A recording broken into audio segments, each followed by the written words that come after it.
ഈ നാലും കൂടി ചേരുമ്പോഴാണ് ഹോം അല്ലെങ്കിൽ വീടാകുന്നത്. ഇത് ഒന്നും കുറഞ്ഞു പോയാൽ വീടാകുന്നത്. ദൈവം ഈ ഭവനത്തിൽ ദൈവത്തിൽ അങ്ങനെ ഒരു അവസ്ഥ കൊടുത്ത് തുടങ്ങുന്ന ദിവസങ്ങളിൽ ദൈവം അവരെ മാനിക്കുവാൻ സഹായിക്കുവാൻ ഇടയായിട്ട് തീരട്ടെ ആശംസിച്ചും പ്രാർത്ഥിച്ചുകൊണ്ട് ഞാൻ എൻ്റെ വാക്കുകൾ ജീവിക്കുന്നു. ദൈവത്തെ സഹായിക്കട്ടെ. ദൈവത്തെ സ്തോത്രം കണ്ടതായി ഈ വാസത്തില്ല ആശംസ വാക്കുകൾ അറിയിക്കുന്നു.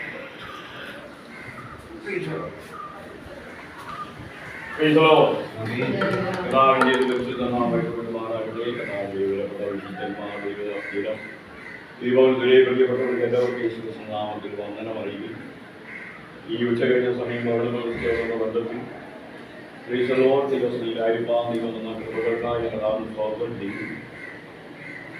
ഭവന പ്രതിഷ്ഠ എന്ന് നമ്മൾ ചിന്തിക്കുമ്പോൾ തന്നെ ആ ഭാഗങ്ങള് ഓർമ്മയിൽ വന്നത് ഒരിക്കൽ ദാവീദ് പ്രതിഷ്ഠിക്കുമ്പോൾ പറഞ്ഞത് യഹോവയിൽ നിന്ന് വാങ്ങി യഹോവയ്ക്ക് തന്നെ പ്രതിഷ്ഠിക്കുക, ദൈവത്തിൽ നിന്ന് വാങ്ങി ദൈവത്തിന് കൊടുക്കുക.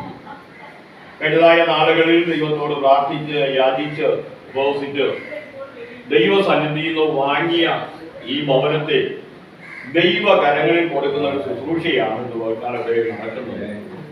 ദൈവകരങ്ങളിൽ കൊടുക്കുന്നതിന്റെ ഉദ്ദേശം ഇതിൻ്റെതായ കർത്തൃത്വം നടത്തേണ്ടത് വലിയവനായ ദൈവമാണ് ഭവനത്തെ പണിയത്. ഭവനമെന്ന് ഉദ്ദേശിക്കുന്നത് നാല് ചുമരുകളെ അതിന്റെ ഉദ്ദേശമല്ല. 327 സങ്കീർത്തനം 1-ാം വാക്യം വായിച്ചാൽ യഹോവ വീട് പണിയാതിരുന്നാൽ പണിയുന്നവർ അധ്വാനിക്കും. യഹോവ പട്ടണം കാക്കാതിരുന്നാൽ കാവൽക്കാർ ജാഗരിക്കും. ഭവനത്തിന്റെ പണി എന്ന് പറയുന്നത് അരിയസുഖം ആ ഭവനത്തിൽ പാർക്കുന്നവരാണ് ആ ഭവനം പണിയുന്നത്. അവരുടേതായ പണി അവരുടേതായ വിവേകം അനുസരിച്ചായിരിക്കും ആ പണിയുടെ പൂർത്തീകരണം നടക്കുന്നത്. ഒരു കെട്ടിടം പണിതത് കൊണ്ട് ഒരു ഭവനം പണി എന്ന് ആകത്തില്ല. പിന്നെ ഒത്തിരി വാക്യങ്ങൾ നമ്മൾ വായിച്ചാൽ നമുക്കത് ശരിക്കും മനസ്സിലാവും. സദൃശ്യവാക്യം 24-ാം അധ്യായം 3-ാമത്തെ വാക്യം ഒന്ന് വായിക്കുന്നു. 3-4 സദൃശ്യവാക്യം 24-ാം അധ്യായം 3-4 വാക്യം. ജ്ഞാനം കൊണ്ട് ഭവനം പണിയുന്നു, വിവേകം കൊണ്ട് അത് സ്ഥിരമായിരുന്നു. വിവേകം കൊണ്ട് അത് സ്ഥിരമായി വരും. പരിജ്ഞാനം കൊണ്ട് അതിന്റെ മുറികളിൽ വിലയേറിയതും മനോഹരവുമായ സകല സമ്പത്തും നിറഞ്ഞു വരും. ഈ നാടി ചുമര് പണിതത് കൊണ്ട് ഒരു ഭവനപ്പണി ആകത്തി. ഭവനപ്പണിയുടെ പൂർത്തീകരണം ഭവനപ്പണി നടക്കുന്നത് ഇനി മുതലാണ് ഈ ഭവനത്തിൻ്റെതായ പണി നടത്തുന്നത്. ഈ ഭവനത്തിൻ്റെതായ ഇപ്പൊ നമുക്ക് ഇതിനകത്ത് നാല് ചുമര് അറിയാത്തതും പണ്ടിങ്ങനെ വെച്ചു. എന്നാൽ ഇതിനകത്ത് ഇനി പാർക്കുന്നവരിൽ കൂടിയാണ് ദൈവത്തിന്റെ പ്രവൃത്തി വെളിപ്പെടുന്നത്.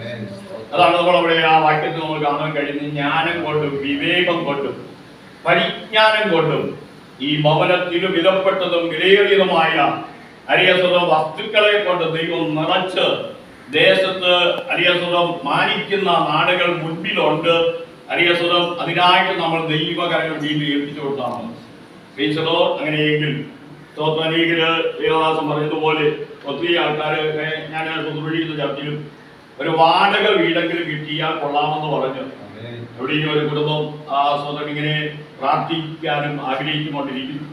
അവര് ഒത്തിരി വീടുകളിൽ ചെന്ന് നോക്കി പാർക്കാൻ യോഗ്യമായ വീടുകൾ അറിയാസുരം അങ്ങനെ ഒത്തിരി പേര് ഭാരപ്പെടുമ്പോ ദാസിയുടെ ആഗ്രഹവും തലമുറകളുടേതായ പ്രയത്നവും നിമിത്തം അറിയാസുരം ഇങ്ങനെ മനോഹരമായ ഒരു ഭവനത്തിൽ അറിയാസുരം പാർക്കുവാൻ അവസരം ഒരുക്കുന്നു. അറിയാസുരം അത് ദൈവത്തിന്റെ കരുണയാണ്, ദൈവത്തിന്റെ ദയയാണ്. അറിയാസുരം ദൈവം നമ്മെ അറിയാസുരം ആ നിലയിൽ മാനിക്കുന്നത് കൊണ്ട് അറിയാസുരം അത് ദൈവം ചെയ്തോ ഞാൻ കഥാവിന് സ്തോത്രം ചെയ്യുന്നു. അറിയാസുരം ഭവനത്തോടുള്ള പണിയോടുള്ള ബന്ധത്തിൽ ഒത്തിരി വാക്യമുണ്ടെങ്കിലും സദൃശ്യവാക്യം 14-ാം അധ്യായം 1-ാമത്തെ വാക്യത്തിൽ വീണ്ടും കാണുവാനായിട്ട് കഴിയും. സദൃശ്യവാക്യം 14-ാം അധ്യായം 1-ാമത്തെ വാക്യം. സ്ത്രീകളിൽ ജ്ഞാനമുള്ളവൾ തന്റെ വീട് പണിയുന്നു. കേട്ടോ, സ്ത്രീകളിൽ ജ്ഞാനമുള്ളവൾ തന്റെ വീട് പണിയും. ഒളിച്ചു കളയും. അപ്പൊ പണി എന്ന് പറയുന്നത് നമ്മുടെ ഈ ചുമര് കെട്ടിടം കൊണ്ട് നമ്മൾ പലപ്പോഴും അതിലല്ല തൃപ്തരാകുന്നത്.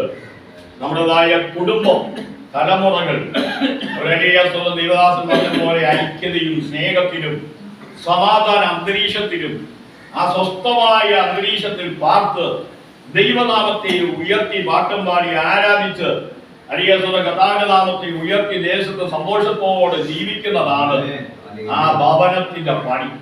അരിയസുരം അതാണ് നമ്മളവിടെ വായിക്കുന്നത്. ജ്ഞാനമായുള്ള വീട് പണി, മോശത്വമായുള്ളൂ അതിനെ അത് സ്വന്തം കയ്യാൽ പൊളിച്ചു കാണും. അപ്പൊ അങ്ങനെയെങ്കിൽ വരുന്ന നാടുകളിൽ മനോഹരമായൊരു പണി ദൈവം തന്നെ കുഞ്ഞുങ്ങളിൽ കൂടി ചെയ്ത് ഈ ദേശത്ത് ദൈവം ധാരാളമായി അനുഗ്രഹിക്കട്ടെ. ഇതിനകത്ത് ആത്മീകവും ഭൗതികമായ എല്ലാവിധ അനുഗ്രഹങ്ങളാലും ദൈവം ഇതിനെ അനുഗ്രഹിക്കട്ടെ. ആകാശത്തിലെ മഞ്ഞ കൊണ്ടും ഭൂമിയുടെ പുഷ്ടി കൊണ്ടും അഗാധ ജലം കൊണ്ട് പ്രതിമാസ ചന്ദ്രനാൽ ഉളവാകുന്ന വിശേഷ ഫലങ്ങൾ കൊണ്ടും വിശിഷ്ട നന്മകൾ കൊണ്ടും വിദേശ നന്മ കൊണ്ടും സ്വദേശ നന്മ കൊണ്ടും അടുത്തുള്ള അനുഗ്രഹങ്ങളാലും അകത്തുള്ള അനുഗ്രഹങ്ങളാലും പുറത്തുള്ള അനുഗ്രഹങ്ങളാലും ഈ കുടുംബത്തെ ദൈവം അനുഗ്രഹിക്കുമാറാകട്ടെ എന്ന് ആശംസിച്ചു പ്രാർത്ഥിച്ചുകൊണ്ട് ഞാൻ ഈ വാക്കുകൾക്ക് വിരാമിടുന്നു. ദൈവം നമ്മെ ധാരാളമായി അനുഗ്രഹിക്കും.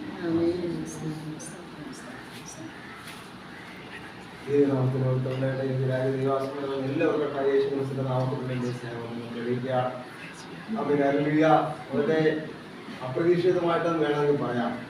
ഇപ്രകാരം ഇവര് കുറച്ച് നാളുകൾക്ക് മുമ്പ് ഇതുവരെ തീരുമാനം ഉണ്ടായിട്ടില്ല. ഇവിടെ കൂടാവുള്ളൂ. വളരെ ചില നാളുകൾക്കുള്ളിൽ ആയിരിക്കാം ഇത് ഇങ്ങനൊരു കൂട്ടായ്മയുടെ ശ്രമങ്ങളെന്ന് ആഗ്രഹിച്ചത് ദൈവങ്ങളുടെ ആദരങ്ങൾ ഒരിക്കലും ദൈവവചനത്തിൽ കാണുന്ന കർത്താവ് സക്കാരിയോട് പറഞ്ഞു, ഇവൻ അബ്രഹാമിന്റെ മകനായാൽ ഈ വീടിന് രക്ഷ വന്നിരിക്കും. ദൈവത്തിന്റെ സാന്നിധ്യം എവിടെയുണ്ടോ അവിടെ ദൈവത്തിന്റെ രക്ഷ നമുക്ക് കാണുന്നതിനാണ് ഇടയായി. അപ്പൊ എന്നാലും ഞാൻ ഉറപ്പായിട്ട് വിശ്വസിക്കുന്നു. പ്രാർത്ഥിച്ച് വളരെ നാളുകളായി പ്രാർത്ഥിച്ച് അതിന്റെ ഒത്തിരി